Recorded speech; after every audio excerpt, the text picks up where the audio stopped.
Milo Cockins and Captain Cody here for another Trek Yards mission briefing. Hi guys, and this one is going to be a fun one. But as we all know, this is the discussion show, the relaxed discussion show, taking a look at any ship from any of the treks, theorise, discuss, contemplate, and then get your feedback for the full show later on. This week we're going to be looking at a rather badass ship from Voyager. Well, in fact, it's three devastating parts in one. The trifecta of perfection, the triple threat of the Alpha Quadrant, the one, or three, and only 1, 2, 3 punch champ, and of course I am referring to the USS Prometheus. That is right, guys, the Prometheus, with a length of 415 metres. It's a rather compact tactical escort, compared to the Sovereign, which is 675.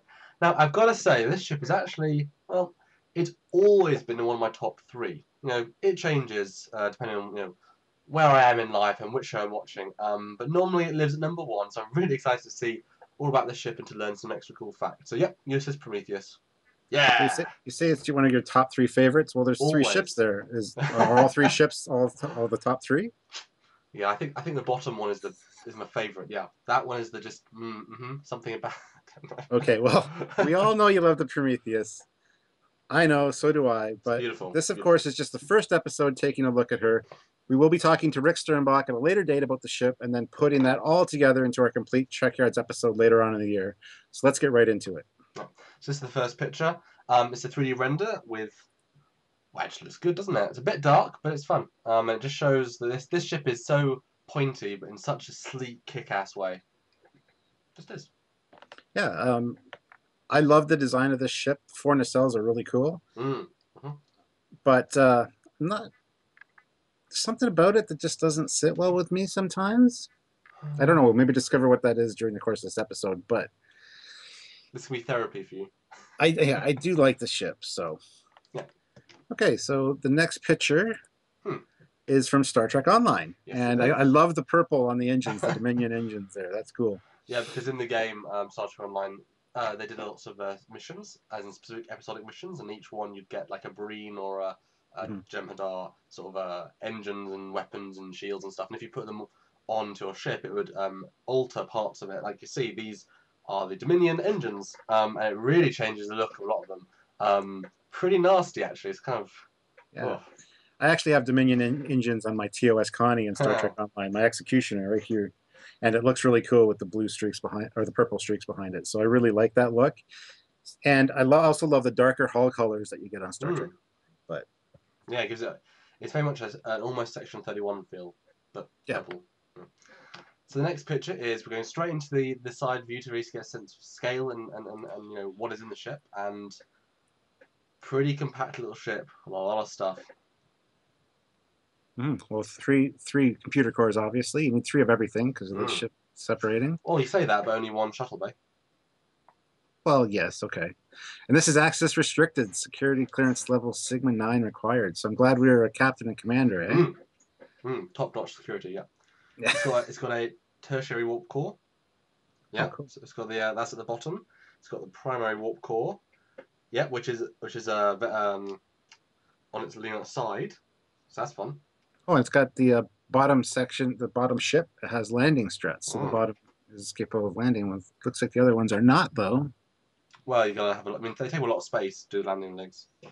They do, yes. Computer core Delta, yeah, like I say, 3 computer cores. I mean, there's a lot. Is it to even build a ship that can separate into 3, each one being not just space worthy, but pilotable, have weapons, have warp, because they all have some level of warp. I mean, this is a pretty intricate and... Can you imagine the designer who said to the alright guys, you took the Phoenicia, we're going to build a ship. Okay. 1 ship that becomes 3 ships. And they said, Jerry, no, you can't do that. So yes, you can. We take source separation, but it's 3. That's what, 3. Well, I'm looking at this and I don't see 3 bridges. Are all 3 ships controlled from the one main bridge? Is that how this works? Do you know? Well, I think, since obviously we only saw it in one episode as a primary character, and then in Endgame as just a sort of background player, and then in Enterprise as a weird temporal anomaly, whatever. The sense I got was that the ship is designed to be piloted by very few people, and the bridge obviously is the central hub, and you need to activate multi-vector assault mode there. It splits, and because the other sections are relatively small, I get the sense that while each of them probably have like an auxiliary control room, as you would for Connie, they wouldn't have a bridge or even a battle bridge because I don't think each individual part itself is strong enough to be able to engage.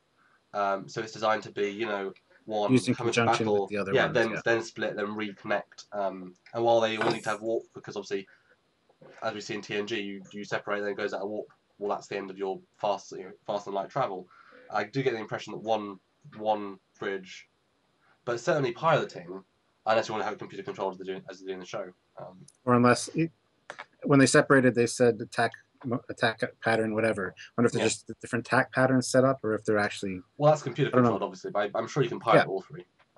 Now, the thing that it's worth pointing out here is that the primary ship there has a horizontally mounted warp core, which is very cool. The other ones are the standard vertical ones. So, no, it's very interesting. And you see like I said, the primary one is elongated. The top secondary warp core is actually two smaller, very very small parts, and then the tertiary one is a much larger one and a long one.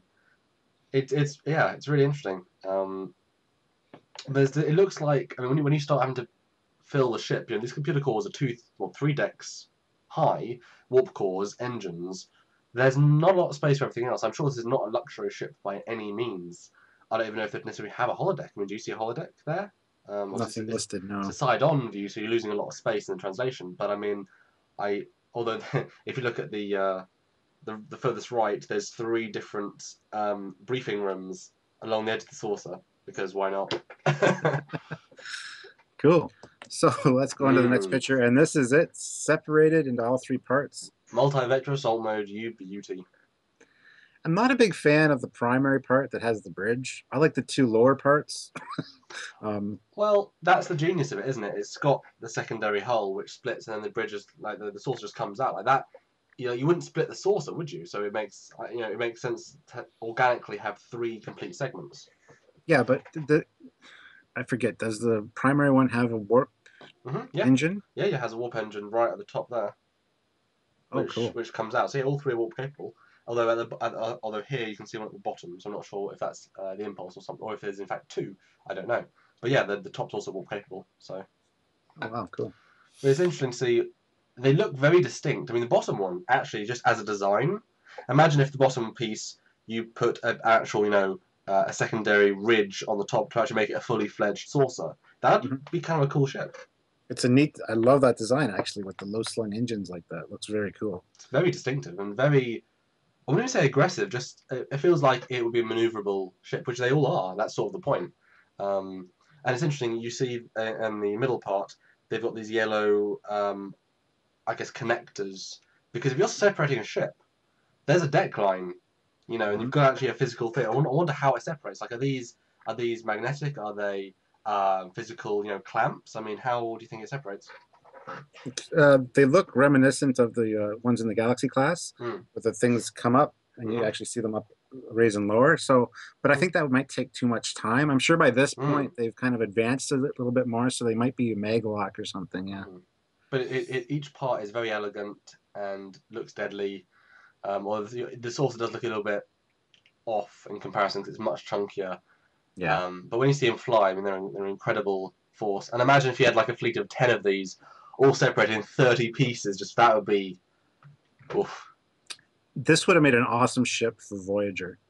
Could you imagine being able to split into 3 ships in the Delta Quadrant? I think that would have solved a lot of their problems. Well, the CGI budget would have exploded. But yeah, this would have been such a ship to have as a primary for Voyager, or even as a new show. I mean, can you imagine the new tactical show? Middle of the Dominion Wars. Well, yeah, it would be right end of the Dominion Wars. This Prometheus class. It's fast. It's sleek. And it's interesting because this, it's a ship that is built as a single piece. Well, 3, but I mean, it's designed to be this, right? So each, it's got the deflector, it's got the warp engine, it's got the shuttle bay, it's got the bridge. Everything is included. When you split it, in terms of a functioning ship, the bridge is on the top, the shuttle bay is on the middle, the deflector's on the bottom. But suddenly each part is losing a very important. I mean, you need the deflector dish to be able to, create that proper warp field, probably, or at least to be able to, give it proper shield strength, whatever. Like, these are important parts. And so you really are breaking up this segment. It really is a tactical ship because it's sort of an all or nothing move. You know, Mhm. you're giving each one phasers and torpedoes, and that's where it's coming at you. But it's not designed to be functional, really, except maybe as a life pod. But they're not all functional as a full ship in any But means. if you noticed on the last picture, there is a small deflector in the front of the primary section there. Oh yeah, I mean they've got to have one of some sort, haven't they? Yeah. So But why do you need to have a big deflector? Well, it's there for a reason. I mean, but I'd be interested to see if there's anyone knew exactly how many weapons and where they were for each ship. Because I mean, do they all have torpedo launchers as well? That's a lot of weapons to be able to put in. I'd be interested to see really detailed schematics if anyone has any. So the next photo is orthos again. Yeah, you see a lot more details, much brighter photos. You see all the hull detailing, and there's a lot of interesting little things on this. You can see at the top on the side shot there is that nacelle at the top. oh yes, there are. That's where it is. But what do you think? And also the deflector at the bottom, the blue bit. That's the deflector. Mhm. But then, what do you think? If you look on either side of the top warp nacelle, what are those? What is that hull plating with those lines? Because it's a weird placement for phasers. They look like phaser strips, but then you've got the primary phaser strips, and I've never. It seems like a strange arrangement, so many phaser strips there. So what do you think that hull is? Or hull plating? You mean coming down from the center part? Yeah, the ones that do that. Oh, yeah. well, if you look at it, says armament 12 type, 12 phaser arrays. They do look like phaser arrays quite a bit. But then that would be all 12 on the saucer, and we know for a fact that there's. I mean, just straight away on my physical. Well, actually, no, you say that, but looking at my physical model, you got one there, one there, one there, one there. I think one there, one there. I would say that's 12 split between 3. But yeah, I don't know what they are. Maybe that's well, it can't be the escape hatches, I don't know. That's a good question. At first glance, I would assume that they were phaser strips, but I don't think they are. Now you said that. 2 pulse fired quantum torpedo tubes. So there's only 2 quantum torpedo tubes. And what is a pulse fire? Like a shotgun? Boom, boom, boom. Maybe. Regenerative shield system, yep. Heavy deuterium titanium double hull, plus 18 centimeters of blade of armor. That makes sense, because when we talked about the Borg cube or the tactical cube, it said 20 centimeters of the blade of hull armor, which was, and the ship's so huge and the plating looks so thick that we said that was kind of eh. Yeah. This makes more sense on such a small ship, right? So it is smaller than you think it is. It really is. Normal cruising speed of warp 8, taking it slow. Max speed of warp 9.95. Good for you. Fast ship. Yeah, so one thing I noticed, if you look at the top shot from this ortho, you've got these 2 parts on the saucer that stick out, but then in those you've got 2 impulse engines. So does that mean it's got 4 impulse engines, or what are these extra sections? That's a good question. I would assume that it would have, I don't know. Because it's not the separation lines, unless that maybe is for the upper. Oh, the red parts might be for the upper split. Hmm. Yeah. Oh, I don't have a rear view here to really tell. You got the model there. What's the model look like? Oh, it's a little bit different, honestly. But I do love how many details. There's so much just things crammed onto this design, but in such a good way. Like it really feels fleshed out. All right. So the next one we have the different ships in there. Oh, there we go. Unique and individual components, which is awesome. Like I said, I'm not a big fan of the primary section there with that teeny tiny little warp engine and like the most crew and the most important parts of the ship basically there. But it's like saucer separation, isn't it? That's the saucer part. Yeah, but in battle, that's looks like the weakest part, and that's where all your eggs are in that basket. Your command crew, all your living quarters, by the looks of it. But it's a risk to separate anyway. It's a strategy. It's a maneuver. Although I think this picture certainly proves that the impulse engines that I said, the secondary ones, are for the secondary hull, because they're right there. Yeah. Right below, yeah. And there's actually phaser strips on. Oh, actually, yeah, that's interesting. So if you look at the middle part, not only are there phaser strips on the top, there's also escape pods, and there's also an NX Prometheus. So it has 2 sets of number plates. Oh, cool. Yeah, that makes a lot of sense. That's really cool. Yeah, and I love the design of both bottom halves of this ship. I think either one is, I just love the way it looks. I mean, you'd have to add a little bit of a saucer to the lower part for me to be happy, but. Cool. So the next one is an interesting one, different hull color. I think this is again Star Trek Online, perhaps. It looks like it, yes. Yeah. Yeah. And you got different sort of Bassard, bit more of an explosion texture, I guess. Yeah. It's interesting. I know this is your favorite, one of your favorite, or the favorite ship, pretty much. All the time, yeah. What do you think about the forward swept struts? Would you prefer that they be swept back, or like do you like? I love it. I think it works so well with the design. I'm not normally for that, but I think as a whole it works really well. Yeah. But I think it's just part of the overall aesthetic. Yeah. And one thing I've kind of noticed about this ship is it seems almost to be the inspiration for the Icarus from Renegades, almost. The full nacelle one, yeah. It's got a similar design aesthetic. So well, I mean, it makes some sense. We know the Icarus in Renegades is a very powerful, not necessarily a stealth ship. It's it's got these weapons, this aggression, and this Prometheus class was the latest and greatest attack cruiser of any kind. So if you're going to develop anything from in terms of fighting craft, this would be the ship to do so. And four nacelles gives a lot of extra possibilities, just because extra warp, extra power, extra redundancy. Yeah, I think it's fair to say this is probably one of Scott's inspirations. And if you check our episode, I think he might even say that. So I mean, up to you guys. Shameless plug. Shameless plug. I know this is obviously a different version, which can and whatnot, because there's no secondary impulse, and also the bottom part of that not phaser strip is now red for some reason. So it's just obviously someone's design of it, but yeah, it's nice. All right, so moving on to the next one, the USS Valiant, Prometheus class tactical cruiser, and this is just some more views from every angle, basically. And yeah, looking at this rear view here, the aft view, you can see the division of the impulse engines there. Although if you look at the bottom of the secondary hull in this section, that looks like there's escape pods there, potentially. But it does too. But you'd need to have. I mean, there are. If you think of that as a separation point, that ship, these lines. Where else would you have the escape pods? So I guess that you need to have escape pods for every section. So that probably makes sense. This one also has a cutaway of the bridge too. Yes, I was about to go to that. That is a weird old bridge design. It's very, very, very Spartan, very limiting. Although that said, it reminds me of the Excelsior, the very first one. The let's just make a cheap bridge for one scene sort of thing for Star Trek 3. And this is the first. Although it's not the first. Well, it is the first of the class. The Prometheus. So I mean, they surely would retrofit and upgrade it for later on. But yeah. I actually like this bridge design with it's similar in a way to the Connie, the original Connie, with the lowered kind of bowl where the helmsmen sit in. But I love how they're more forward.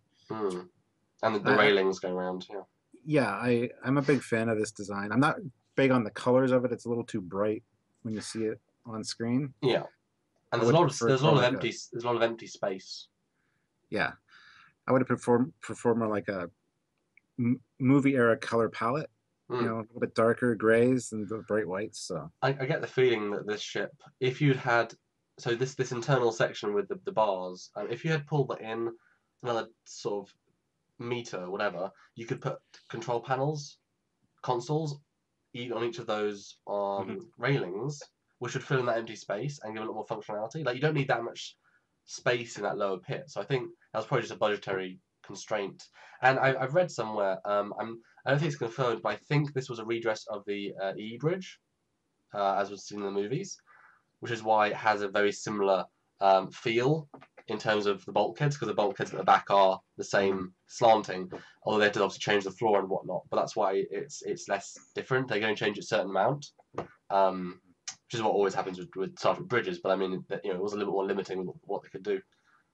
I'm not a huge fan either of the turbo lifts being on the sides of the bridge. In a way, it kind of makes sense to me because the captain can see who's coming onto the bridge and not be surprised by something. But I don't know. I'm not a big fan of that personally. I don't know what you feel about that. Well, I think it's just because that's where they were in the E bridge. I think that's really the limitation of the redress. But I think it's a tactical ship. The bridge should be smaller, or at least have more in it, because it seems a bit of an oversized bridge for the class of ship. So the next one is Ah, a shot from Endgame, which is a nice, coming home shot, as it were. Voyager getting, you know, gently back home with the fleet of ships after the Borg bit, obviously. And you got Nebula there, you got Miranda, you got Saber, you got all this stuff, and Prometheus was there, and it just looks sexy, I guess. Yeah, Yeah. it's a nice addition to the fleet for sure. And there's a galaxy there too in the front, and I think an Akira above that, isn't it? Yeah, and it's interesting because this is the furthest evolution of that very aggressive, very sleek design that Rick started. All these other ships have the saucer, pretty much. This is so different, yet it still fits in, which I think says something to the whole art team at Star Trek. They really managed to keep that feeling alive. Mm-hmm. Yeah, and this is a great shot, and I liked seeing this little nod to it in that scene. So yeah, although honestly, maybe one of these ships could take out an entire Borg sphere by itself. We don't know. Do they really need the fleet? I don't know. I mean, Nebula, just send 2 Prometheuses. Yeah. Yeah, why not? So the next picture we got a shot of 2 ships side by side. That's a pretty impressive fleet right there. Yeah. Break them apart. You got 6 ships, right? So although they've got a much brighter paint scheme than other ones we've seen, which I don't think works as well, having this bright white. A bit more like the refit, which I think works in certain cases, but a bit too bright on this. Yeah, I agree. I like the darker. Well, like I said, like with the Star Trek Online, the darker hard colors, or with the grays with the black striping, that's what I like. Yeah, but it's nice. I think we should have seen more of them. That's really the takeaway from this. The next photo, a bit of a confusing one, but this is all the different angles all separated.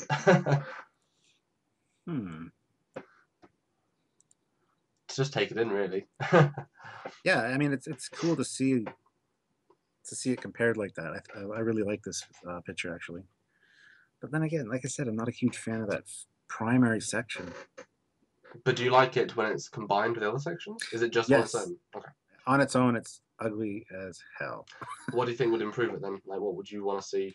Warp engines, 2 of them. I went to near the rear, kind of angling back a little bit, but. Nah. But it'd be cool, like to have the 2 for the other 2 ships kind of folded down so that when they're together they're joined and look like 2 warp engines, not 4. And then to have the other 2 on I think would be brilliant. And then once they separated, you can either angle them or like Voyager, or just leave them straight out on the bottom. I don't know. Yeah. I think it would be an interesting look for sure. Okay, the next picture is from Star Trek Online. Yes. And yeah, it's a great ship, and I need to get one on Star Trek Online now that I'm looking at it. Well, this version is a little bit different though. It hasn't got the lower deflector module. Hasn't got the same deflector there, and it has got, and the warp nacelle isn't easily visible. Might be because of the low quality of the picture, but just a little bit different to me. Not much, but a little bit. Could just be an advancement too, because Star Trek Online's in the future, so it looks like the deflector's a little bit smaller. It looks like it might still be there, but yeah. I mean, the Prometheus was the first of the line, so it makes sense that however many years later, 2409, this is a standard ship, isn't it? Yeah, absolutely. And so the next one is Star Trek Online.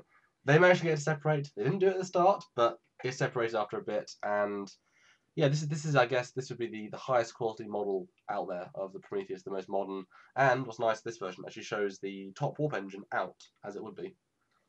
Oh, it's so small though. I don't like it. Well, it's the size of a shuttle. I mean, yeah, but look at this. I don't know. It bugs me. Think about how small Voyager's warp engines are.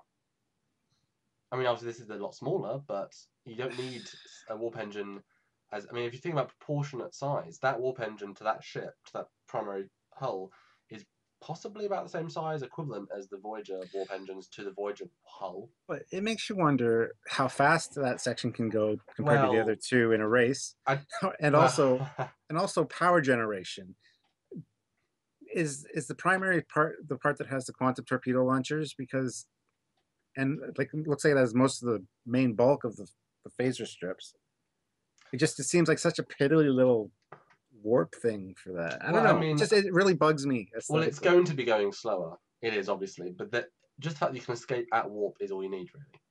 You know, it doesn't need to go warp 9.95 as a saucer. That's never going to happen. But and also on the bottom one, you can see 2 phaser strips at the front, just to close off.